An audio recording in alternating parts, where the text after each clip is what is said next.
মারবেন না, মারবেন না আমাকে। আপনাদের আপনাদের পায়ে পড়ি, আমাকে বাঁচান। ছেড়ে দে তোরা, যে যা ডেরা।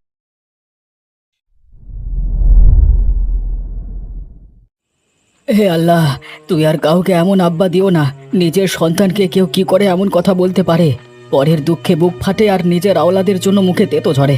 আমি একজন প্রাপ্তবয়স্ক, আমার নিজের ভালো মন্দের বিচার আমি নিজেই করতে পারি। আবার ওনাকে নিজের আব্বা বলতেও লজ্জা বোধ হয়। আব্বা সব সময় নিজের মর্জি আমার ঘাড়ে চাপিয়ে দেয়। ওনার মতের বিরুদ্ধে কেউ কিছু বললেই ওনার চোখে তখন কাঁটা হয়ে দাঁড়ায়।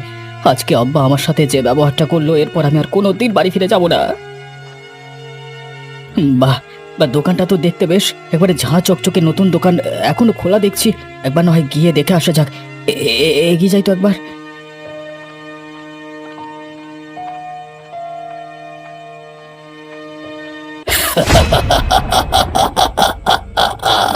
তোকে আজকে শেষ করে ফেলবো আমি। তো ধোয়া চারিদিকে, গাটা গাটা অবশ হয়ে যাচ্ছে কেন? আপনি কে? আপনি কে? এ খোদা, আলিমুদ্দিন চাচা মনে হচ্ছে। আরে হ্যাঁ, আলিমুদ্দিন চাচাই তো। এখানে ভাবে কি করে রাস্তায় পড়ে আছে? হায় আল্লাহ, মনে হচ্ছে অজ্ঞান হয়ে গেছে। ওনাকে এই অবস্থা এখানে ফেলে রাখা ঠিক হবে না, বরং আমি বাড়িতে নিয়ে যাই।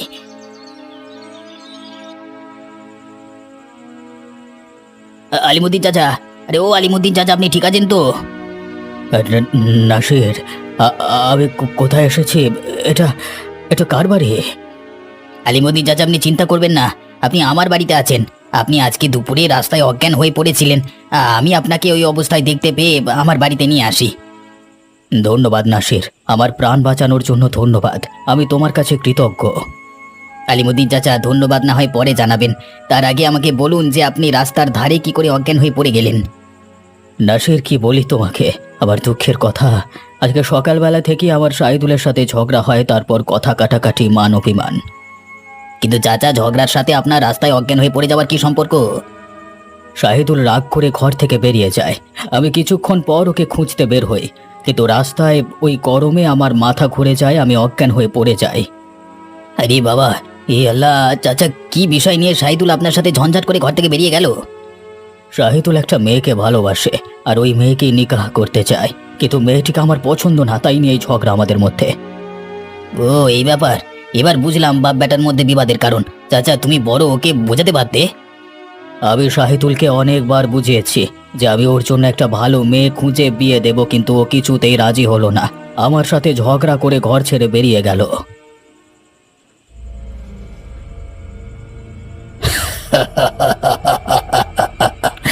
হুকুম করুন মালকিন, আপনার হুকুম আমার মাথার উপর। আমার সর্গিত, আমি তোমাকে কিছু গুরুত্বপূর্ণ কাজ দেব। সেটা ঠিকমতো করতে পারলে তোমার কোনো প্রিয় ইচ্ছা পূরণ করব। হুকুম করুন, বলুন কাকে তুলে আনতে হবে, আমি এক্ষুনি আপনার খিদমতে তাকে নিয়ে আসছি। তোমাকে শহীদুলের ওপরে ভর করতে হবে, তাকে নিজের কবজায় আনতে হবে। এরপর আলিমুদ্দিন মিয়া শহীদুলের আব্বাকে খতম করতে হবে। হ্যাঁ মালকিন, আপনার হুকুম অনুযায়ী তাই করব, কিন্তু একটা কথা বলুন, আমি আলিমুদ্দিন মিয়াকে নিজেই মারতে পারবো, তাহলে শহীদুলের ভেতরে ঢুকে কেন এই কাজ করব? আর বোকা শহীদুলের ভিতরে ঢুকে তার আব্বুকে মারলে কেউ সন্দেহ করবে না, সবাই ভাববে শহীদুল ওর বাবাকে মেরেছে। কাজ করবে তুমি, দোষ হবে শহীদুলের। লাজবাব, আপনি অনেক বুদ্ধিমতী আছেন মালকিন, আমি সেইভাবেই যা করব। শুনে আমি খুব খুশি হলাম। এরপর কি কাজ করতে হবে মালকিন? শহীদুলকে আমার কাছে নিয়ে আসতে হবে, তার সাথে আমার নিকাহ হবে। তাই শহীদুলকে আমি আমার করেই ছাড়বো। ওই বুড়ো আব্বাকে, আমাদের পথের কাঁটাকে আমি সরিয়ে দেব। ঠিক আছে। আর হ্যাঁ, একটা বিশেষ খেয়াল রাখবে, যাতে কেউ বুঝতে না পারে আমাদের মধ্যে সম্পর্ক আছে। সব কাজ শহীদুলকে দিয়েই করাবে, বুঝেছো? জো হুকুম মালকিন, এবার আসি, অনেক কাজ পড়ে আছে।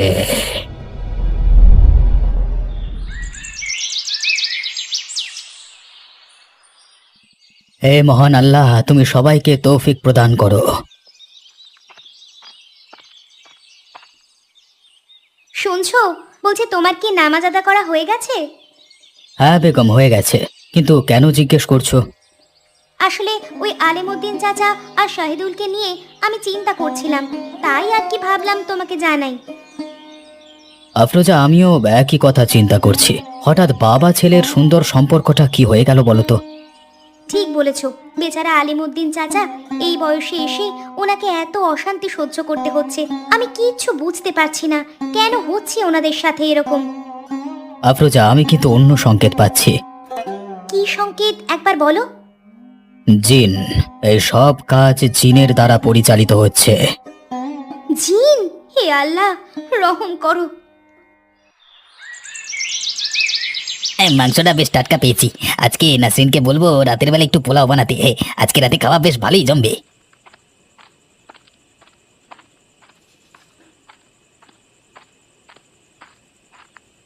এই নতুন দোকানটা আবার কবে খুললো? মনে হচ্ছে অনেক রকমারি খাবার আছে ওখানে। আর ওখানে দাঁড়িয়ে থাকা ছেলেটা শাহিদুল মনে হচ্ছে। যাই যাই, গিয়ে দেখে আসি তো।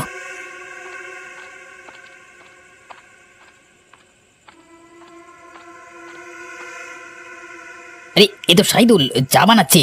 আরে আসসালামু আলাইকুম শাহিদুল, এটা কি তোমার দোকান? ভালোই হয়েছে। বলছি কবে থেকে খুলেছে দোকানটি? হ্যাঁ,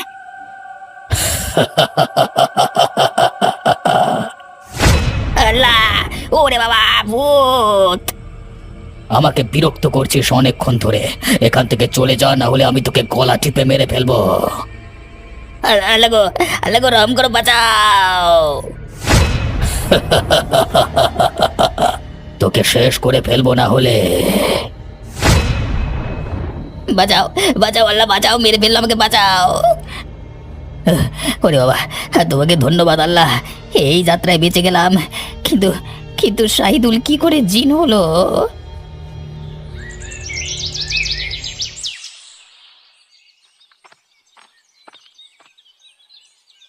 আসসালামু আলাইকুম চাচা, কেমন আছেন? ওয়ালাইকুম সালাম। শামসুদ্দিন, না আমার কথা আর বলো না। তুমি বলো, তুমি কেমন আছো? আল্লাহর মেহেরবানিতে চলে যাচ্ছে আলিমুদ্দিন চাচা, কিন্তু আপনাকে কেন এত চিন্তিত দেখাচ্ছে বলুন তো? সবই আমার কপাল শামসুদ্দিন। এই বয়সে এসে আমার কষ্টের শেষ নেই। আজকে কতদিন হলো শাহিদুল আমার সাথে ঝগড়া করে বাড়ি ছেড়ে চলে গেছে। হায় আল্লাহ, কি বলছেন? শাহিদুল আপনার সাথে ঝগড়া করে ঘর থেকে বেরিয়ে গেছে? কোথায় আছে, কেমন আছে, কি খাচ্ছে কিছুই জানি না। তার চিন্তায় আমার রাতে ঘুম হয় না। সেটা তো হওয়া স্বাভাবিক, কিন্তু কি বিষয় নিয়ে শাহিদুল আপনার সাথে ঝগড়া করলো? শাহিদুল একটি মেয়েকে ভালোবাসে, তাকে নিকাহ করতে চায়। আমার অমত এই নিয়ে। তা সেই নিয়ে কথা কাটাকাটি। আমি বলেছিলাম আমি ভালো মেয়ে দেখে ওর নিকাহ করাবো, কিন্তু আমার কথা শুনলো না, জেদ করে বাড়ি থেকে বেরিয়ে যায়। ও, এই ব্যাপার। আজকালকার ছেলে মেয়েদের জোর করে কিছু বলা যায় না, কিছু বললেই বাড়ি ছাড়বার কথা বলে। আচ্ছা বলুন তো, মেয়েটাকে আপনি দেখেছেন? না, তাই জন্যই তো আমি অনুমতি দিইনি। ভালো করে না দেখে, খবর না নিয়ে, পরিবারের সম্বন্ধে না জেনে কি করে রাজি হই বলো তো? সেটাই। আচ্ছা চাচা, আরেকটা কথা বলুন, ও এর আগে কখনো এমনভাবে বাড়ি ছেড়ে গেছিল? না না, কখনো এমন করেনি। মাঝে মাঝে রাগারাগি করলেও বাড়ি ফিরে এসেছে। এবারের মতো এতদিন বাড়ি ছাড়া হয়ে থাকেনি। আলিমুদ্দিন চাচা, আমার সন্দেহ হচ্ছে শাহিদুলকে চিনে ধরেছে। সন্দেহ কি, আমি নিশ্চিত। তবা তবা, আল্লাহ রহম করো, আমার শাহিদুলকে রক্ষা করো। শামসুদ্দিন, তুমি কিছু একটা উপায় বের করো। আলিমুদ্দিন চাচা, আপনি চিন্তা করবেন না, আমি খুব শীঘ্রই কোনো না কোনো উপায় বের করব। এই শুনছো, এই গরম চা আর মুড়ি মাখা খেয়ে নেও, তারপর আমি জ্বরের ওষুধ দেব, সেটা খেয়ে নিও, দেখবে জ্বর কমে যাবে। নাও নাও, খেয়ে নাও। আস্তে আস্তে, তুমি উঠে বসো, আমি তোমায় খাইয়ে দিচ্ছি। আচ্ছা বলো তো, কাল সারাদিন তুমি ভালোই ছিলে, কিন্তু রাতে বাজার থেকে বাড়ি ফেরার পর থেকেই দেখছি তোমার শরীর খারাপ করলো। হ্যাঁ নাসরিন, উরে বাবা, কালকে বাজার থেকে মাংস নিয়ে বাড়ি ফেরবার পথে রাস্তার ধারে একটি দোকান দেখতে পেলাম। রাস্তার ধারে দোকান হতেই পারে, এর সাথে তোমার শরীর খারাপের সম্পর্ক কি? নাকি তুমি সেই দোকান থেকে কিছু উল্টোপাল্টা খেয়েছো? নাসরিন, আরে তুমি আগে কথাটা শোনো আমার। সেই দোকানটাই হচ্ছে সব গন্ডগোলের কারণ। হায় আল্লাহ, কেন? ওই দোকানে কি ছিল? দোকানটা এত সুন্দর ঝাঁ চকচকে, আমি দেখি সেখানে যাই। সেই দোকানে আলিমুদ্দিন চাচার ছেলে শাহিদুলকে চা বানাতে দেখি। আলিমুদ্দিন চাচার ছেলে শহীদুল কি তাহলে দোকান দিয়েছে? শুনলাম ও নাকি ঘর থেকে বের হয়ে গেছে ওর বাবার সাথে ঝগড়া করে, তাই বোধহয় একা একা দোকান দিয়েছে। টাকার তো আর অভাব নেই ওদের। আমিও সেটাই ভেবে শাহিদুলকে জিজ্ঞাসা করলাম, কিন্তু ও আমার কথা উত্তর দিল না কোনো। আমি বারবার জিজ্ঞেস করতেই ভীষণ রাগ করলো আমার উপর। এতে শহীদুলের উপর তোমার রাগ করার কি আছে? ও কি পাগল হয়েছে? শাহিদুল পাগল না, ও ভূত। ও আমার দিকে তাকাতেই আমি দেখলাম ওর জ্বলতি চোখ, আর আমাকে হুমকি দিচ্ছে যে আমাকে মেরে ফেলবে। তবা তবা, তারপর তুমি কি করলে? আমি দৌড়ে পালাতে লাগলাম এবং আমার পেছনে আরো একটি জিন আমাকে ধাওয়া করলো। সে কি ভয়ানক হাসি তার! আর বাবারে, আর বলে কিনা আমি জিন, আমি মেরে ফেলবো সবাইকে। হে আল্লাহ, কি ভয়ানক বিপদ হয়েছিল তোমার! আল্লাহ আল্লাহ, আমার এসব শুনে ভীষণ ভয় করছে। আমি নিশ্চিত ওই জিন শাহিদুলের ওপর ভর করেছে। আমারও তাই মনে হয়।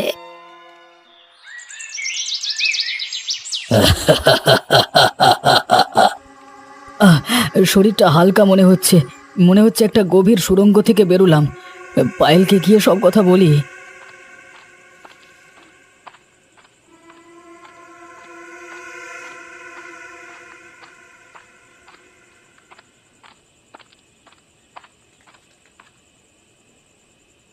পায়েল, পায়েল কোথায় তুমি?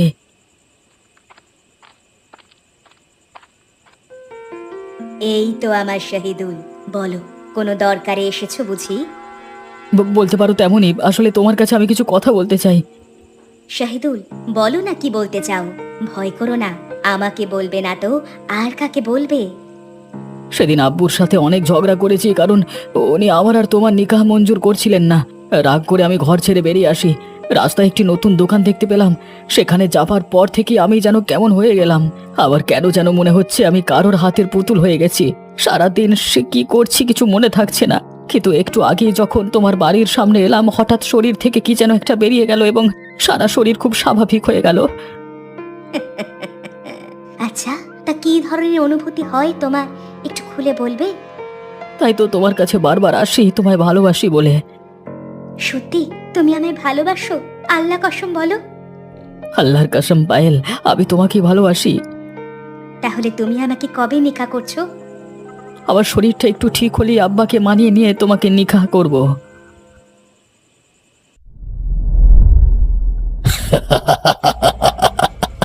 আলিমুদ্দিন, খুব ঘুম হয়েছে তোর, তাই না? আমি তোকে চিরকালের মতো ঘুম পাড়াতে এসেছি রে। কে ওখানে? কে? আমার নাম জিন। আল্লাহ, আল্লাহ বাঁচাও, বাঁচাও! তোকে কেউ বাঁচাতে পারবে না, তোকে শেষ করে ফেলবো।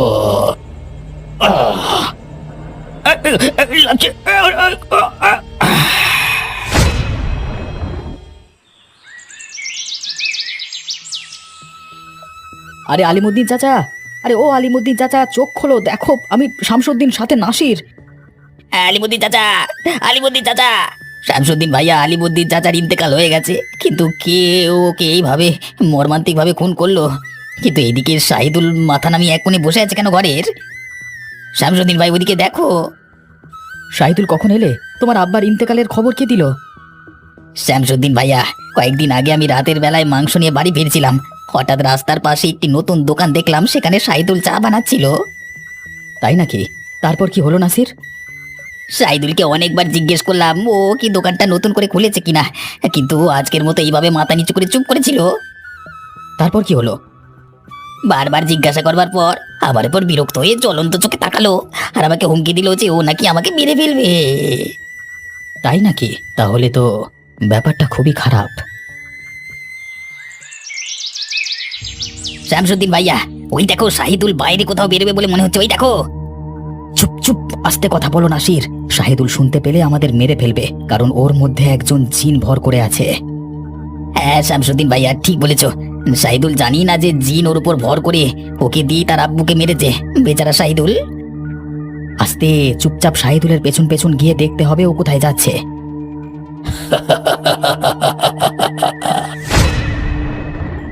নাসির দেখো, শাহিদুল কেমন হাওয়ায় ভাসতে ভাসতে যাচ্ছে। আর কি সব উল্টোপাল্টা মুখে আওয়াজ করছে। হ্যাঁ শামসুদ্দিন ভাইয়া, আমার ভীষণ ভয় করছে। সাবধানে এসো যেন জিন টের না পায়। আমরা ওর পেছনে যাচ্ছি।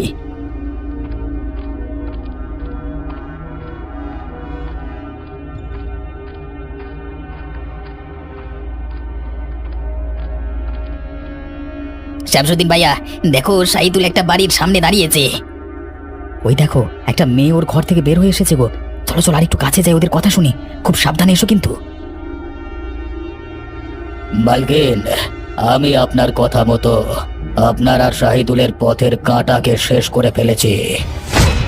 আমি খুশি হয়ে তোমার এই কাজের জন্য তোমাকে আমি ভালো ইনাম দেব।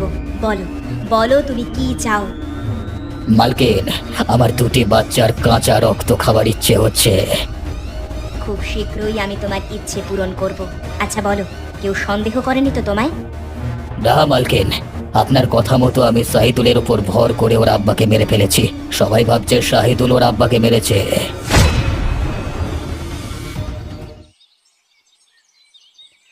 কাল আলিমুদ্দিন চাচার দাফন কাল ভালোভাবে হয়ে গেছে। হ্যাঁ আফরোজা, সব কাজ ভালোভাবে হয়ে গেছে। সত্যি আলিমুদ্দিন চাচার জন্য আমার ভীষণ খারাপ লাগছে। আমারও অনেক খারাপ লাগছে। শেষ সময়ে শাহিদুলের জন্য চাচা কষ্ট পেয়ে গেল। ওনার মৃত্যু এমনভাবে যে হতে পারে তা ভাবিনি। তুমি এই মৃত্যুর পিছনে কারো হাত জানতে পারলে? হ্যাঁ আফরোজা, আমি আর নাসির শাহিদুলের বাড়ির এক কোণে লুকিয়েছিলাম। আদতে ওই জিন শাহিদুলকে নিজের কবজায় রেখেছিল। তাহলে ওই জিনটাকে জাগিয়ে শহীদুলের উপর ভর করলো? আরে ওই মেয়েটা, যে মেয়েটাকে শাহিদুল নিকাহ করতে চেয়েছিল, যার নাম পায়েল, আলিমুদ্দিন চাচার সাথে ওই মেয়েটার জন্যই ঝগড়া করে ঘর থেকে বেরিয়ে আসে শাহিদুল। হায় খোদা, তুমি কি করে জানলে? আমি আর নাসির দুজনে মিলে ওই শাহিদুলের জিনের পেছনে পেছনে যাই। কিছু দূর যাবার পর একটা বাড়ির সামনে দাঁড়ায়। কিছুক্ষণ পর একটি মেয়ে সেই বাড়ির ভেতর থেকে বের হয় এবং শাহিদুলের সাথে কথা বলে। মেয়েটি আর কেউ নয়, পায়েল। তবা তবা, তোমরা পায়েল আর শহীদুলের মধ্যে কি কথা হয়েছে শুনতে পেয়েছো? হ্যাঁ, আমি আর নাসির সব নিজের কানে শুনেছি যে পায়েল ওই শাহিদুলের ভেতরে থাকা জিনকে বলছে যে কাজ ঠিকমতো হয়েছে কিনা। জিন উত্তর দেয় যে সে আলিমুদ্দিন চাচাকে মেরে ফেলেছে। সবাই শাহিদুলকে এখন সন্দেহ করবে তাই। হায় আল্লাহ, কি ভয়ানক চাল করে শহীদুলকে ফাঁসিয়েছে পায়েল। শাহিদুলের ভেতরে থাকা জিন বকশিস চেয়েছে পায়েলের থেকে। এই কাজ করে দেবার জন্য জিন নাকি দুটো কচি বাচ্চার কাঁচা রক্ত খেতে চায়। পায়েল এতে রাজি হয়। কি নিষ্ঠুর মেয়ে এই পায়েল! একটা মেয়ে হয়ে ও কত বড় ষড়যন্ত্র করেছে শুধু এই শহীদুলকে পাওয়ার জন্য। খুব শীঘ্রই ওর একটা ব্যবস্থা করো, নইলে আরো যে কার কার ক্ষতি করবে ও। আমি কালকে সকালেই ওর একটা ব্যবস্থা করছি, তুমি চিন্তা করো না। পায়েল, পায়েল ঘর থেকে বের হয়ে আয় তাড়াতাড়ি, তোর বিরুদ্ধে অনেক অভিযোগ আছে। কে আপনারা? আপনাদের আমি চিনি না। কোন মতলবে এসেছেন এখানে আমার উপর মিথ্যে অভিযোগ নিয়ে? আমরা শাহিদুলের প্রতিবেশী। আমরা তোর সব চাল ধরতে পেরে গেছি। তুই আলিমুদ্দিন চাচাকে মেরেছিস, শাহিদুলের ভেতরে জিন প্রবেশ করিয়েছিস। না না, মিথ্যে কথা, এই সব ভুল। আপনারা এখনই চলে যান, নইলে প্রাণ নিয়ে বাড়ি ফিরতে পারবেন না। আপনারা জানেন না আমার কি ক্ষমতা। আমি তোকে দেখাচ্ছি ক্ষমতা, দ্বারা